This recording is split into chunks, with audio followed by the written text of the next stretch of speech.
Hey guys, thanks for tuning in and checking out my first devlog on my game Brothers Apart. So this game, off the top, it's a story about a brother who was put up for adoption and he got separated and thrown away, and he was essentially raised by wolves. So that's the story, and throughout the game, you're going to try to figure out where you came from and who you are, um, all the while overcoming a much bigger evil, bigger threat. So this is Brothers Park. So you got you, and then this is Monster, who is a wolf, and there's a very tragic story to what happens to the wolf's pack. But now this wolf is your mother, basically, or at least that's what it thinks. So it's going to treat you throughout the game like it's your mother, and it will protect you, and it will try to hunt for you, as you can see. But it's not very. Oh, there we go. So if we go over here, I'll show you how Monster will defend you from these ugly spiders. Uh-oh. So as you can see, throughout the game, you'll be able to fight with Monster and use some of the skills. Monster will also have a scent ability that it'll be able to see scents. It's got unlimited stamina to be able to run forever, where your player is kind of limited. Has a dash. But that's the rundown of the two player characters. Your player will have a sword, a bow and arrow. You can strafe with them, so you can aim wherever you're going to go, and a fishing rod. So with the fishing rod, I'll explain the fishing. So basically what you'll need to go fishing, and this is pretty much what the game is actually about. It's just a fishing game. You need bait, so you'll run into the bushes here and dig up a worm. And you can collect items with your hand. So hand is linked to the number 1 on your keyboard, or you can cycle through them with WASD. You'll use your fishing rod, hit enter, go to your inventory, right click to attach something to your hotbar, which is right here. You can see it's highlighted in blue. So now I can go fishing because I have something in my hotbar. And as you pull back, it'll cast farther. And when you reel in, it uses your stamina. So I think at some point I'm going to make it regain stamina based on how you're fishing. But for now, it does not. So the fish gets away pretty easy, especially the really far ones.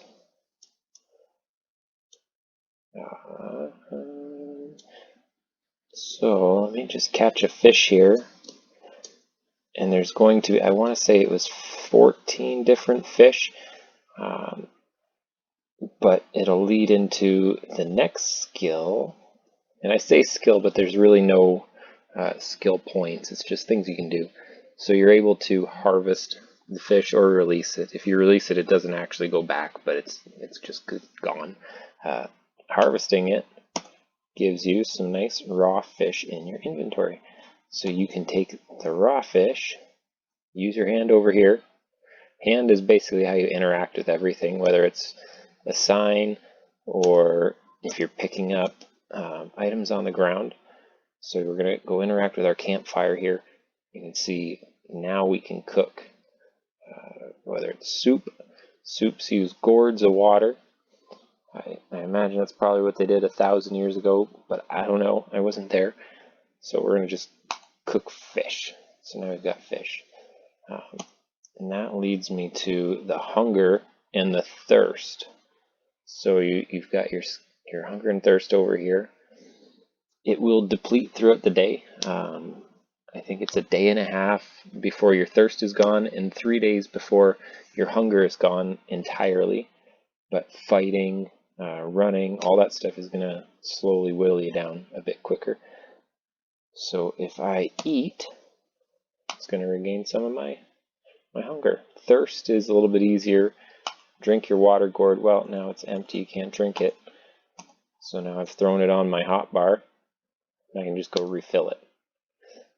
I haven't got to the point yet, but there will be an animation for collection and that. But now I can drink. And as I hit the space bar, I can drink and empty, drink, empty, drink, empty. So that is your hunger and thirst.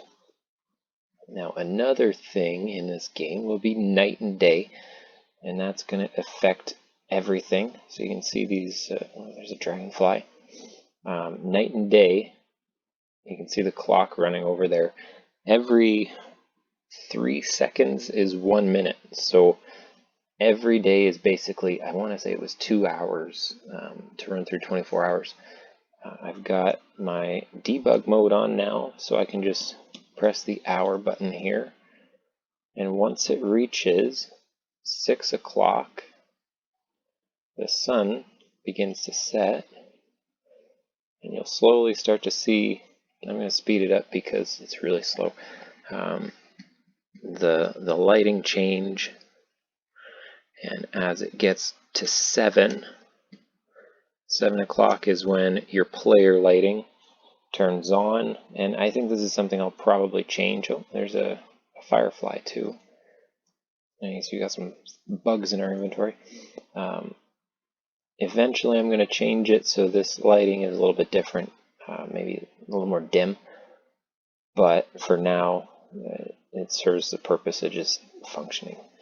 You go in your house, it's getting darker, you got your candle in the corner. I'm going to hold the minute button now now we've gotten to dusk, and as we go into the night more, it gets a little bit darker.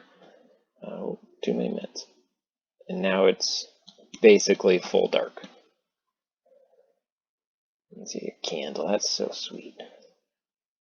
So romantic. So now it's nighttime.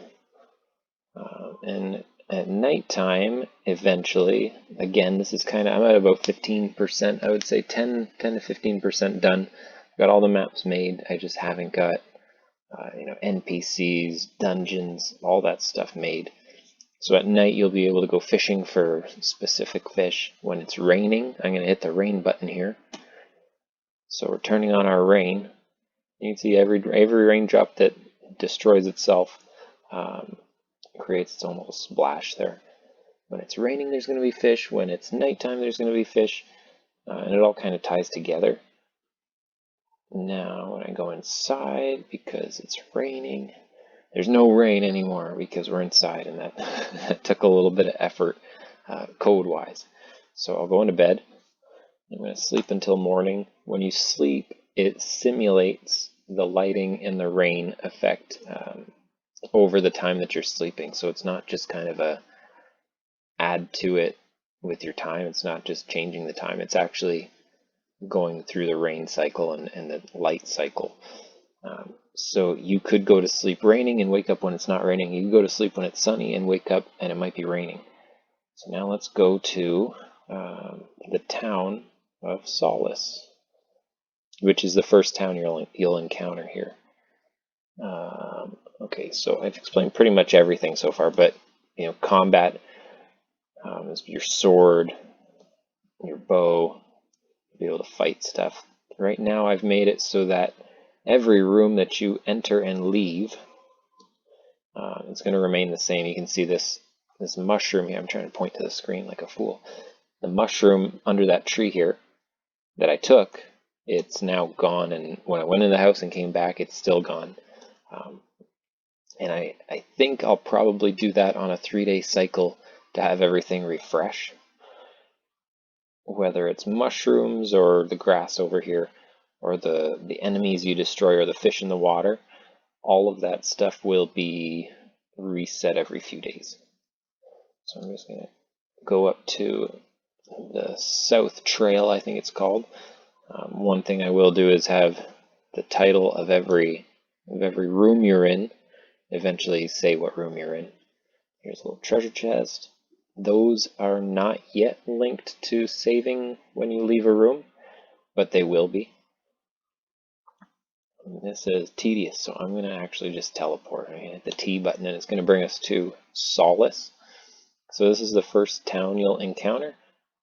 At this point, where I'm at right now, I'm slowly filling in all these houses. I'm getting the NPCs worked out. And right now, all I've got is Valerie. You'll see she's the red-headed girl over here in this house. And it's raining, so she's indoors, even though it's 6 in the morning. So she might tell me that it's late. It's pretty poopy out there, isn't it? Yeah, it is. It is, Valerie, you're right. So she's in the house when it's raining or at nighttime. And when it's 7 a.m., if it's sunny, she should come out. So I'm going to speed time up here. Yeah, so it's raining. So she's staying inside. She's a smart girl. Eventually there'll probably be some chickens in here. Maybe a little mini quest with the chickens. The dog gets in the way a lot, and I might fix that. Got some little smoke effects out of the chimneys. But what I'm working on right now is basically just the filling in the town. I'll show you really quick up here too. Just while I've got you here, I've got a cave so far, one cave. Eventually there will be dungeons, and there will be, hidden caves. There's a waterfall over there, maybe something over there. Hint, hint. And there's a little depth problem with, you can see his head getting stuck behind the effect. I gotta fix that. So you go in the cave. So this was another kind of tedious thing. You go in the cave, it goes dark except for the glowing objects. And then when you leave the cave, it's supposed to revert back to either night or day. I'll show you the cave. There's not a whole lot in here, but eventually it'll have some stuff. So I picked up some mushrooms. Probably be some enemies, maybe a little hidden door in the back to go somewhere. We'll get out. So the lighting, because it's raining, it's going to go back to the raining lighting, which was a little bit of a headache to get working. But we go up the ladder. Ladders right now have, it looks like you're just walking, but it keeps you in your direction. And this wolf is in your way all the time. And you can't dash on the ladder, but you can dash down the ladder. Let's keep going. And that wolf sometimes has trouble with its pathfinding. So there's some kinks to work out, but eventually it'll all work out. One little thing at a time. Again, this is so every bit of art within this is designed by me. I'm going to be really picky about that throughout. I don't want any of the in-game graphics done by anybody else. The sound effects, that's another story entirely, because I'm no good with sound. So eventually I think I will look for sound. I might do a Kickstarter when I'm a little bit closer to the release date. And this is Tramiel. So if you played my other game, Brothers Apart, Brother, there's a little Easter egg about this, and the character actually is the brother of the guy in the game Brothers. They're all going to be linked together. There's going to be a couple more games, I think, when it's all said and done. But look at that wolf. He doesn't know what's going on. She. I'm going to keep calling it a he, but it's actually a she, and that's going to be kind of a hidden thing throughout the game. So this is Tramiel, and it's got kind of a under the mountain castle here, and that's going to be, this is sort of closer to the end of the game, and there's going to be a whole lot of work to get into that castle, but that's where it's going to be.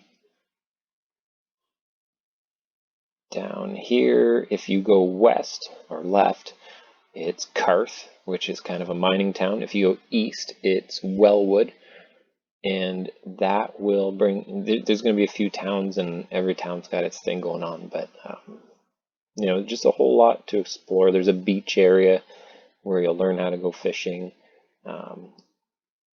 and there's a depth problem there. I've already noted that, I just haven't fixed it. So I'll show you, this is Wellwood while I've got you here in the video. So Wellwood's kind of a swampy wetland area. You probably won't see it now, but there are frogs in the game too. That tree, watch out for that tree eventually. I haven't implemented it yet, but there's going to be things happening with that tree. So let's see if I can make a frog come out. I think it's every 15 minutes. So every, come on, 45. Let's see if we, and they pop out of the lily pads. Now, because there's so many objects on the screen, there's some dragonflies. Because there's so many objects on the screen, some of the everything out of the screen actually deactivates while you're not here. So I might run into some pathfinding or some collision problems with that later on that I'm going to have to work with. But so the frogs won't spawn somewhere else because there isn't actually technically a lily pad out of the screen. So they'll only be right where you're at every 15 minutes. The dragonflies, I think, are every 10 minutes. A lot of behind the scenes things going on. Come on, 15 minutes, and where's the frogs? They're kind of rare, and you're going to be able to catch a frog and use it as bait. And you're going to be able to catch a specific fish with it, so it's kind of harder to catch, harder to find altogether. This is Wellwood. It is still raining, so I'm going to hit the minute button here. Oh no, it's 10:200. What are we going to do? There we go. Now it's nice out. So this is Wellwood. It'll have its own shops and stuff going on. Maybe a secret little area. Maybe something like a beacon that you have to deactivate. This is a dock. Probably go fishing there. I'm not your mother, but if I was you, I'd probably go fishing there. I can't tell you to, though. And this is 15. Come on, frogs. And no, just another dragonfly. So that's essentially the game anyway. Up to this point, there's a whole lot of systems going on. So if you would like me to do kind of an in-depth overview of any of the systems, whether it's the coding or the logic behind it, just leave me a comment and let me know what you think. I'd be glad to share anything. If you've seen me on Twitter, I'm happy to help basically with anything or explain how anything is working. So with that, thanks for checking out my first devlog, and you'll probably see one of these once every 2 weeks or so. Other than that, take care. Thanks, guys.